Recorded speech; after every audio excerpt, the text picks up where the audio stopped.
बृहस्पतिवार व्रत कथा पूजा विधि व आरती सहित। बृहस्पतिवार व्रत की विधि। इस दिन बृहस्पतेश्वर महादेव जी की पूजा होती है। दिन में एक समय ही भोजन करें। पीले वस्त्र धारण करें। पीले पुष्पों को धारण करें। भोजन भी चने की दाल का होना चाहिए। नमक नहीं खाना चाहिए। पीले रंग का फूल, चने की दाल, पीले कपड़े तथा पीले चंदन से पूजा करनी चाहिए। पूजन के पश्चात कथा सुननी चाहिए। इस व्रत के करने से बृहस्पति जी अति प्रसन्न होते हैं तथा धन और विद्या का लाभ होता है। स्त्रियों के लिए यह व्रत अति आवश्यक है। इस व्रत में केले का पूजन होता है। प्राचीन समय की बात है, भारत में एक राजा राज्य करता था। वह बड़ा प्रतापी तथा दानी था। वह नित्य प्रति मंदिर में भगवत दर्शन करने जाता था। वह ब्राह्मण और गुरु की सेवा किया करता था। उसके द्वार से कोई भी याचक निराश होकर नहीं लौटता था। वह प्रत्येक गुरुवार को व्रत रखता एवं पूजन करता था। हर दिन गरीबों की सहायता करता था। परंतु यह सब बातें उसकी रानी को अच्छी नहीं लगती थी। वह ना व्रत करती और ना किसी को एक भी पैसा दान में देती थी। वह राजा से भी ऐसा करने को मना किया करती थी। एक समय की बात है कि राजा शिकार खेलने वन को चले गए। घर पर रानी और दासी थी। उस समय गुरु बृहस्पति साधु का रूप धारण कर राजा के दरवाजे पर भिक्षा मांगने आए। साधु ने रानी से भिक्षा मांगी तो वह कहने लगी, हे साधु महाराज, मैं इस दान और पुण्य से तंग आ गई हूँ। इस कार्य के लिए मेरे तो पतिदेव ही बहुत हैं। अब आप ऐसी कृपा करें कि सारा धन नष्ट हो जाए तथा मैं आराम से रह सकूं। साधु रूपी बृहस्पति देव ने कहा, हे देवी, तुम बड़ी विचित्र हो। संतान और धन से कोई दुखी नहीं होता है। इसको सभी चाहते हैं। पापी भी पुत्र और धन की इच्छा करता है। अगर तुम्हारे पास अधिक धन है तो भूखे मनुष्यों को भोजन कराओ, प्याऊ लगवाओ, ब्राह्मणों को दान दो, धर्मशालाएं बनवाओ, कुआं, तालाब, बावड़ी, बाग बगीचे आदि का निर्माण कराओ तथा निर्धनों की कुंवारी कन्याओं का विवाह कराओ, साथ ही यज्ञादि करो। इस प्रकार के कर्मों से आपके कुल का और आपका नाम परलोक में भी सार्थक होगा एवं तुम्हें भी स्वर्ग की प्राप्ति होगी। परंतु रानी साधु की इन बातों से खुश नहीं हुई। उसने कहा, हे साधु महाराज, मुझे ऐसे धन की आवश्यकता नहीं जिसको मैं अन्य लोगों को दान देती फिरूं तथा जिसको रखने और संभालने में ही मेरा सारा समय नष्ट हो जाए। साधु ने कहा, हे देवी, यदि तुम्हारी ऐसी ही इच्छा है तो जैसा मैं तुम्हें बताता हूँ तुम वैसा ही करना। बृहस्पतिवार के दिन घर आंगन को गोबर से लिपना, अपने केसों को पीली मिट्टी से धोना, केसों को धोते समय स्नान करना, राजा से कहना वह हजामत करवाए, भोजन में मांस मदिरा खाना, कपड़े धोबी के यहाँ धुलने देना। इस प्रकार 7 बृहस्पतिवार करने से तुम्हारा सारा धन नष्ट हो जाएगा।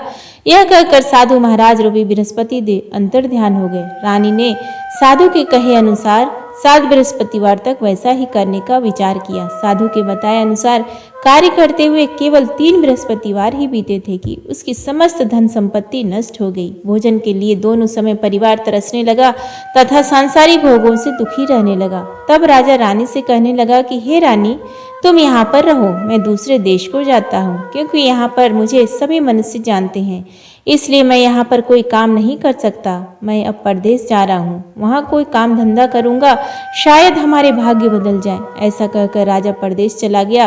वह वहाँ जंगल से लकड़ी काट कर लाता और शहर में बेचता। इस तरह जीवन व्यतीत करने लगा। इधर राजा के बिना रानी और दासियां दुखी रहने लगी। किसी दिन भोजन मिलता और किसी दिन जल पीकर ही रह जाती। एक समय रानी और दासियों को 7 दिन बिना भोजन के व्यतीत करने पड़े। तो रानी ने अपनी दासी से कहा, हे दासी, यहाँ पास के ही नगर में मेरी बहन रहती है। वह बड़ी धनवान है। तू उसके पास जा और वहां से 5 सेर बेजर मांग कर ले आ, जिससे कुछ समय के लिए गुजारा हो जाएगा। दासी रानी की बहन के पास गई। रानी की बहन उस समय पूजा कर रही थी। बृहस्पतिवार का दिन था। दासी ने रानी की बहन से कहा, हे रानी, मुझे आपकी बहन ने भेजा है, मुझे 5 सेर बेजर दे दो। दासी ने यह बात अनेक बार कही, परंतु रानी की बहन ने कोई उत्तर नहीं दिया, क्योंकि वह उस समय बृहस्पतिवार की कथा सुन रही थी। जब दासी को रानी की बहन से कोई उत्तर नहीं मिला तो वह बहुत दुखी हुई। उसे क्रोध भी आया। वह लौट कर रानी से बोली, हे रानी, आपकी बहन बहुत ही घमंडी है। वह छोटे लोगों से बात भी नहीं करती। मैंने उससे कहा तो उसने कोई उत्तर नहीं दिया। मैं वापस चली आई। रानी बोली, हे दासी, इसमें उसका कोई दोष नहीं है। जब बुरे दिन आते हैं तब कोई सहारा नहीं देता। अच्छे बुरे का पता विपत्ति में ही लगता है। जो ईश्वर की इच्छा होगी वही होगा। यह सब हमारे भाग्य का दोष है। उधर रानी की बहन ने सोचा कि मेरी बहन की दासी आई थी, परंतु मैं उसे कुछ बोल नहीं सकी। इससे वह बहुत दुखी हुई होगी। अतः कथा सुन और विष्णु भगवान का पूजन समाप्त कर वह अपनी बहन के घर गई और कहने लगी, हे बहन, मैं बृहस्पतिवार का व्रत कर रही थी। तुम्हारी दासी हमारे घर गई थी, परंतु जब तक कथा होती है तब तक हम लोग ना उठते हैं और ना बोलते हैं, इसलिए मैं नहीं बोली। कहो दासी, क्यों गई थी? रानी बोली, बहन, हमारे घर अनाज नहीं था। वैसे तुमसे कोई बात छुपी नहीं है, इस कारण मैंने दासी को तुम्हारे पास 5 सेर बेजा लेने के लिए भेजा था। रानी की बहन बोली, बहन देखो, बृहस्पति भगवान सबकी मनोकामना पूर्ण करते हैं। देखो, शायद तुम्हारे घर में ही अनाज रखा हो। यह सुनकर दासी घर के अंदर गई तो वहां उसे एक बड़ा बेझर का भरा मिला। उसे बड़ी हैरानी हुई, क्योंकि उसने एक एक बर्तन देख लिया था। उसने बाहर आकर रानी को बताया। दासी अपनी रानी से कहने लगी, हे रानी, देखो, वैसे हमको जब अन्न नहीं मिलता तो हम रोज ही व्रत करते हैं। अगर इनसे इस व्रत की विधि और कथा पूछ ली जाए तो उसे हम भी कर लिया करेंगे। दासी के कहने पर रानी ने अपनी बहन से बृहस्पतिवार व्रत के बारे में पूछा। उसकी बहन ने बताया, हे रानी बहन, बृहस्पतिवार को सूर्योदय से पूर्व उठकर स्नान करके बृहस्पतिवार का व्रत करना चाहिए, लेकिन उस दिन सिर नहीं धोना चाहिए। बृहस्पतिवार के व्रत में चने की दाल और मुनक्कों से विष्णु भगवान का केले के वृक्ष की जड़ से पूजन करें तथा दीपक जलाएं। उस दिन एक ही समय भोजन करें। भोजन पीले खाद्य पदार्थ का करें तथा कथा सुने। इस प्रकार करने से गुरु भगवान प्रसन्न होते हैं, अन्न पुत्र धन देते हैं। इस तरह व्रत और पूजन की विधि बताकर रानी की बहन अपने घर लौट आई। रानी और दासी दोनों ने निश्चय किया कि वे बृहस्पति देव भगवान का पूजन जरूर करेंगी। 7 दिन बाद जब बृहस्पतिवार आया तो उन्होंने व्रत रखा। घुड़साल में जाकर चना और गुड़ बीन लाई तथा उसकी दाल से केले की जड़ में विष्णु भगवान का पूजन किया। अब भोजन कहाँ से आए? दोनों बड़ी दुखी हुई, परंतु उन्होंने व्रत किया था, इस कारण बृहस्पति देव भगवान प्रसन्न थे। वे एक साधारण व्यक्ति के रूप में 2 थालों में सुंदर पीला भोजन लेकर आए और दासी को देकर बोले, हे दासी, यह भोजन तुम्हारे और रानी के लिए है, तुम दोनों करना। दासी भोजन पाकर बड़ी प्रसन्न हुई और रानी से बोली, रानी जी, भोजन कर लो। रानी को भोजन आने के बारे में कुछ पता नहीं था, इसलिए वह दासी से बोली, जा तू ही भोजन कर, क्योंकि तू हमारी व्यर्थ में हंसी उड़ाती है। दासी बोली, एक व्यक्ति अभी भोजन दे गया है। रानी कहने लगी, वह भोजन तेरे लिए ही दे गया है, तू ही भोजन कर। दासी ने कहा, वह व्यक्ति हम दोनों के लिए 2 थालों में भोजन दे गया है, इसलिए मैं और आप दोनों ही साथ साथ भोजन करेंगे। फिर दोनों ने गुरु भगवान को नमस्कार कर भोजन प्रारंभ किया। उसके बाद से वे प्रत्येक बृहस्पतिवार को गुरु भगवान का व्रत और पूजन करने लगी। बृहस्पति भगवान की कृपा से उनके पास धन हो गया, परंतु रानी फिर पहले की तरह से आलस्य करने लगी। तब दासी बोली, देखो रानी, तुम पहले भी इस प्रकार आलस्य करती थी, तुम्हें धन के रखने में कष्ट होता था, इस कारण सभी धन नष्ट हो गया। अब गुरु भगवान की कृपा से धन मिला है तो फिर तुम्हें आलस्य होता है। बड़ी मुसीबतों के बाद हमने यह धन पाया है, इसलिए हमें दान पुण्य करना चाहिए। तुम भूखे मनुष्यों को भोजन कराओ, प्याऊ लगवाओ, ब्राह्मणों को दान दो, कुआं, तालाब, बावड़ी आदि का निर्माण करवाओ, मंदिर पाठशाला बनवाकर दान दो, कुंवारी कन्याओं का विवाह करवाओ, धन को शुभ कार्यों में खर्च करो, जिससे तुम्हारे कुल का यश बढ़े तथा स्वर्ग प्राप्त हो और पितृ प्रसन्न हो। दासी की बात मानकर रानी ने इसी प्रकार के कर्म करने प्रारंभ किए, जिससे उनकी काफी यश फैलने लगा। एक दिन रानी और दासी आपस में विचार करने लगी कि न जाने राजा किस दशा में होंगे, उनकी कोई खोज खबर नहीं है। गुरु भगवान से उन्होंने प्रार्थना की और भगवान ने रात्रि में राजा को स्वप्न में कहा, हे राजा, उठ, तेरी रानी तुझको याद करती है, अब अपने देश को लौट जा। राजा प्रातःकाल उठकर जंगल से लकड़ियां काट कर लाने के लिए जंगल की ओर चल पड़ा। जंगल से गुजरते हुए सोचने लगा, रानी की गलती से कितने दुख भोगने पड़े, राजपाट छोड़कर उसे जंगल में आकर रहना पड़ा। जंगल से लकड़ियां काट कर उन्हें बेचकर गुजारा करना पड़ा। उसी समय उस जंगल में बृहस्पति देव एक साधु का रूप धारण कर आए और राजा के पास आकर बोले, हे लकड़हारे, तुम इस सुनसान जंगल में किस चिंता में बैठे हो, मुझे बतलाओ। यह सुन राजा के नेत्रों में जल भर आए और साधु की वंदना कर बोला, हे प्रभु, आप सब कुछ जानने वाले हैं। इतना कहकर राजा ने साधु को अपनी संपूर्ण कहानी सुना दी। महात्मा तो स्वभाव से ही दयालु होते हैं। वे राजा से बोले, हे राजन, तुम्हारी पत्नी ने बृहस्पति देव के प्रति अपराध किया था, जिसके कारण तुम्हारी यह दशा हुई है। अब तुम किसी प्रकार की चिंता मत करो, भगवान तुम्हें पहले से अधिक धन देंगे। देखो, तुम्हारी पत्नी ने बृहस्पतिवार का व्रत करना प्रारंभ कर दिया है। अब तुम भी बृहस्पतिवार का व्रत करके चने की दाल व गुड़ और जल को लोटे में डालकर केले के पत्ते से भगवान विष्णु का पूजन किया करो। फिर कथा कहो या सुनो, भगवान तुम्हारी सब मनोकामनाओं को पूर्ण करेंगे। साधु को प्रसन्न देखकर राजा बोला, हे प्रभु, मुझे लकड़ी बेचकर इतना पैसा भी नहीं बचता जिससे भोजन करने के उपरांत कुछ बचा सकूं। मैंने रात्रि में अपनी रानी को व्याकुल देखा है। मेरे पास कोई साधन नहीं जिससे समाचार जान सकूं। फिर मैं बृहस्पतिवार की कौन सी कहानी कहूँ या सुनूं? मुझको तो कुछ भी मालूम नहीं है। साधु ने कहा, हे राजा, तुम किसी बात की चिंता मत करो। बृहस्पतिवार के दिन तुम रोजाना की तरह लकड़ियां लेकर शहर में जाओ। तुम्हें रोज से दोगुना धन प्राप्त होगा, जिससे तुम भली भांति भोजन कर लोगे तथा बृहस्पति देव की पूजा का सामान भी आ जाएगा। बृहस्पति देव की कथा इस प्रकार है। प्राचीन काल में एक बहुत ही निर्धन ब्राह्मण था। उसके कोई संतान नहीं थी। वह नित्य पूजा पाठ करता, परंतु उसकी स्त्री बहुत ही मालिनता के साथ रहती थी। वह न स्नान करती और न किसी देवता का पूजन करती। प्रातःकाल उठते ही सर्वप्रथम भोजन करती, बाद में कोई अन्य कार्य करती। ब्राह्मण देवता बहुत दुखी रहते थे। पत्नी को बहुत समझाते, किंतु उसका कोई परिणाम न निकलता।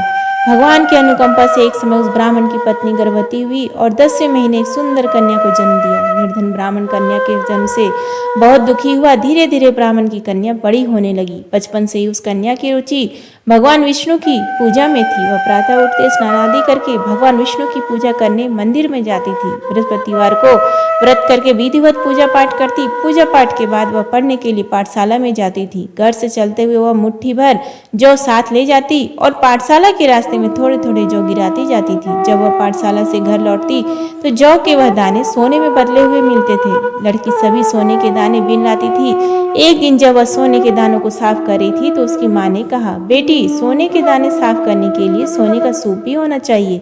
अगले दिन बृहस्पतिवार था। उसने भगवान बृहस्पति देव की पूजा करते हुए प्रार्थना की, हे भगवान, यदि मैंने आपका व्रत विधिवत किया हो तो मुझे सोने का सूप दे दो। भगवान बृहस्पति देव ने उसकी मनोकामना पूरी करने का वचन दिया। पाठशाला से लौटते समय उसे रास्ते में सोने का सूप पड़ा हुआ मिला। घर लौटकर सोने का सूप अपनी माँ को दिखाकर वह सोने के दाने साफ करने लगी। उसी समय नगर का राजकुमार उसके घर के पास से गुजरा। उस सुंदर लड़की को सोने के सूप में जौ साफ करते देखकर राजकुमार उस पर मोहित हो गया। महल में लौटकर राजकुमार ने राजा से उस लड़की से विवाह करने की इच्छा प्रकट की। तो राजा ने ब्राह्मण को महल में बुलाकर राजकुमार से उसकी लड़की के विवाह करने की बात कही। ब्राह्मण तैयार हो गया। धूमधाम से उस लड़की का विवाह राजकुमार से हो गया। दुल्हन बनकर ब्राह्मण की लड़की महल में चली गई। लड़की के चले जाने से ब्राह्मण फिर निर्धन हो गया। उसे कई कई दिन भोजन भी नहीं मिलता था। बहुत दुखी होकर ब्राह्मण एक दिन अपनी लड़की के पास गया। अपने पिता से निर्धनता का समाचार सुनकर उसे बहुत सा धन देकर पिता को विदा किया। उस धन से ब्राह्मण के कुछ दिन तो आराम से गुजर गए, लेकिन जल्दी ही फिर भूखों मरने की हालत हो गई। ब्राह्मण अपनी लड़की से धन लेने के लिए फिर महल में पहुंचा। लड़की ने पिता की बुरी हालत देखकर कहा, पिताजी, आखिर आप कब तक मुझसे धन लेकर जीवन यापन करेंगे? आप कोई ऐसा उपाय क्यों नहीं करते जिससे आपका घर धन संपत्ति से भर जाए? ब्राह्मण ने कहा, मैं तेरी माँ को बहुत समझा लिया, पर उसकी समझ में कुछ नहीं आता। उसका फूहड़पन नष्ट हो तो घर की निर्धनता भी दूर हो जाए। तब कुछ सोचकर लड़की ने पिता से कहा, पिताजी, आप कुछ दिनों के लिए माँ को मेरे पास छोड़ जाओ। तब कुछ सोचकर ब्राह्मण पत्नी को लड़की के पास महल में छोड़ आया। लड़की ने अपनी माँ से कहा, माँ, तुम प्रातःकाल उठकर स्नान आदि करके भगवान बृहस्पति देव विष्णु जी की पूजा अवश्य करना। पूजा करने से तुम्हारी निर्धनता अवश्य दूर हो जाएगी। लेकिन उसकी माँ ने उसकी कोई बात नहीं मानी। तब क्रोधित होकर लड़की ने अपनी माँ को एक कक्ष में बंद कर दिया। सूर्योदय के समय माँ को उठाकर जबरदस्ती उसे स्नान कराया और फिर मंदिर में ले जाकर भगवान बृहस्पति देव की पूजा कराई। कुछ दिनों तक ऐसा करने से माँ की बुद्धि में परिवर्तन हुआ और वह स्वयं बृहस्पतिवार का व्रत रखने लगी।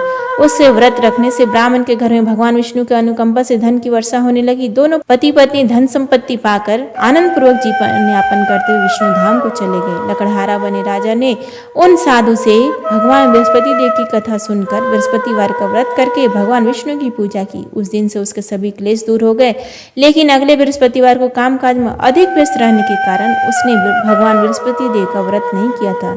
भगवान बृहस्पति देव लकड़हारे से क्रोधित हो गए और उसे भूल की सजा दी। उस दिन नगर के राजा ने नगर में घोषणा करके सबको सूचित किया, प्रत्येक नागरिक मेरे महल में भोजन करने आए। जो नहीं आएगा उसे अपराधी मानकर भारी दंड दिया जाएगा। लकड़हारा बने राजा ने उस नगर के राजा की घोषणा तो सुनी, लेकिन जंगल से लकड़ी काट कर लाने और उन्हें बेचने में देर हो जाने के कारण वह समय पर भोजन में नहीं करने नहीं जा सका। अतः राजा के सैनिक लकड़हारे को पकड़कर महल में ले गए। राजा ने उसे महल के एक कक्ष में बैठाकर भोजन कराया। उस कक्ष में एक खूंटी पर रानी का सोने का हार लटका हुआ था।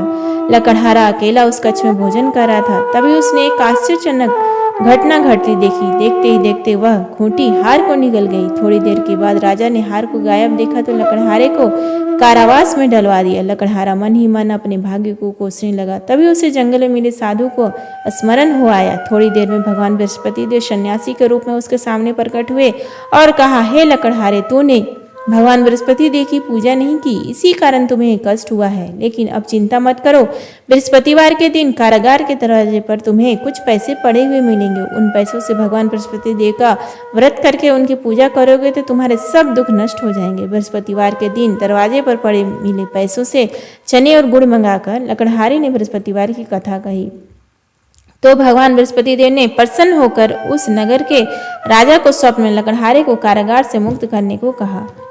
सुबह राजा ने अपने कक्ष में आकर देखा तो खूंटी पर रानी का हार टंगा हुआ था। राजा ने लकड़हारे को मुक्त कर दिया और उसे धन और आभूषण देकर विदा कर दिया। लकड़हारा बना राजा उस नगर के से चलकर अपने नगर में पहुंचा तो उस नगर में कुएं, धर्मशाला, बाग बगीचे देखकर बहुत प्रसन्न हुआ। राजा ने किसी से पूछा, ये कुएं, धर्मशालाएं किसने बनवाई? सबने उसे बताया कि ये सब रानी और उसकी दासी ने बनवाए हैं। राजा ने महल में पहुंचा तो रानी ने उसका भव्य स्वागत किया। तब राजा ने निश्चय किया कि सप्ताह में एक बार तो सभी बृहस्पति देव का व्रत तथा पूजन करते हैं, परंतु मैं प्रतिदिन व्रत किया करूंगा तथा दिन में 3 बार कथा कहा करूंगा। अब राजा हर समय दुशाले में चने की दाल बांधे रहता था तथा दिन में 3 बार बृहस्पति देव की कथा कहता। कुछ दिनों के बाद राजा को अपनी बहन की याद आई। एक दिन घोड़े पर सवार होकर राजा अपनी बहन से मिलने चल दिया। अभी राजा नगर के बाहर पहुंचा ही था कि उसने कुछ लोगों को एक शव को ले जाते हुए देखा। राजा को स्मरण हो आया कि आज उसने किसी को बृहस्पति देव की व्रत की कथा नहीं सुनाई है। राजा ने उन लोगों को रोककर कहा, भाइयों, आप शव को ले जाने से पहले मुझसे बृहस्पति देव की कथा सुन लें। लोगों ने राजा पर क्रोधित होते हुए कहा, तुम पागल तो नहीं हो? लेकिन कुछ बड़े बूढ़े लोगों ने कहा, अच्छा भाई, साथ में चलते चलते तुम अपनी कथा भी सुना लो।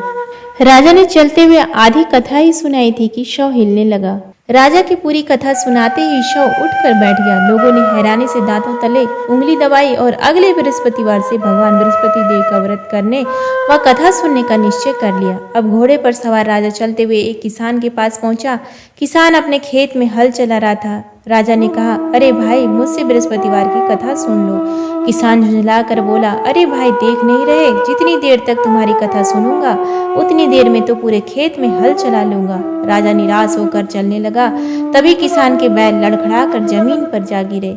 किसान के पेट में भी जोरों का दर्द होने लगा। उस किसान की पत्नी जब खाना लेकर आई तो उसने किसान से इस बारे में पूछा। किसान ने घुड़सवार की पूरी कहानी सुनाई। किसान की पत्नी दौड़ती हुई राजा के पास पहुंचकर हाथ जोड़कर बोली, भैया, मैं तुम्हारी कथा सुनने को तैयार हूँ। राजा ने उसके साथ खेत पर पहुंचकर बृहस्पतिवार की कथा सुनाई। तभी बैल उठकर खड़े हो गए। किसान के पेट का दर्द भी तुरंत ठीक हो गया। राजा अपनी बहन के घर पहुंचा तो उसकी बड़ी आवभगत हुई। अगले दिन सुबह उठकर राजा ने देखा घर के सभी लोग भोजन कर रहे हैं। किसी भूखे को बृहस्पतिवार की कथा सुनाए बिना राजा भोजन नहीं करता था। उसने बहन से कहा, बहन, क्या घर में कोई ऐसा व्यक्ति है जिसने अभी तक भोजन न किया हो? उसकी बहन बोली, भैया, हमारे घर में तो क्या, आपको पूरे नगर में कोई ऐसा व्यक्ति नहीं मिलेगा जिसने सुबह सुबह भोजन नहीं किया हो। तब राजा ने बहन के घर से निकलकर उस नगर में बिना भोजन किए व्यक्ति की तलाश की। एक गडरिये के घर में उसका बेटा बीमार होने के कारण भूखा रह गया था। राजा ने उसको जाकर बृहस्पतिवार की कथा सुनाई। कथा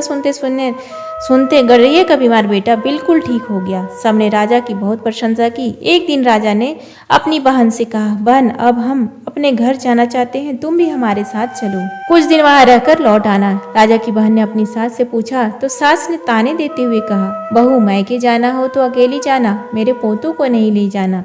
तुम्हारे भाई की कोई संतान नहीं है, कहीं तुम्हारी भाभी मेरे पोतों पर कोई जादू टोना ना कर दे। दूसरे कक्ष में बहन की सास की बातें सुनकर राजा दुखी मन से अकेला ही अपने घर लौट गया। रानी ने राजा से कहा, आप तो अपनी बहन को साथ लाने की बात कहकर गए थे, फिर बहन को साथ क्यों नहीं लाए? तब राजा ने दुखी होते हुए कहा, रानी हम निसंतान हैं, इसलिए कोई हमारे घर आना पसंद नहीं करता। रानी ने राजा को समझाया, हे प्राणनाथ, हमें बृहस्पति देव ने सब कुछ दिया है, अब भगवान बृहस्पति देव हमें संतान भी अवश्य देंगे। बृहस्पतिवार को विधिवत व्रत करते हुए राजा रानी ने भगवान बृहस्पति देव से संतान के लिए प्रार्थना की। कुछ दिनों के बाद उन्होंने स्वप्न में दर्शन देते हुए कहा, हे राजन, तेरी मनोकामना अवश्य पूरी होगी। एक सप्ताह बाद ही रानी गर्भवती हो गई। 10वें महीने रानी ने एक सुंदर पुत्र को जन्म दिया। राजा रानी जीवन पर्यंत बृहस्पतिवार का व्रत करते रहे। उनके घर में धन की वर्षा होती रही। इस तरह आनंद पूर्वक जीवन यापन करते हुए राजा रानी भगवान बृहस्पति देव की अनुकंपा से मोक्ष को प्राप्त करके सीधे वैकुंठ धाम पहुंच गए। बृहस्पतिवार को विधिवत व्रत करके जो स्त्री पुरुष भगवान विष्णु की पूजा करते हैं, भगवान उनकी सभी मनोकामनाएं पूरी करते हैं। इति श्री बृहस्पतिवार व्रत कथा संपन्न। आरती बृहस्पति देव की। ओम जय बृहस्पति देवा, स्वामी जय बृहस्पति देवा। छिन छिन भोग लगाऊं, छिन छिन भोग लगाऊं, कदली फल मेवा। ओम जय बृहस्पति देवा, तुम पूर्ण परमात्मा, तुम अंतर्यामी, जगत पिता जगदीश्वर, तुम सबके स्वामी। ओम जय बृहस्पति देवा, चरणामृत निज निर्मल, सब पातक हरता, सकल मनोरथ दायक, कृपा करो भरता। ओम जय बृहस्पति देवा, तन मन धन अर्पण कर, जो जन शरण परे, प्रभु प्रकट तब हो कर, आकर द्वार खड़े।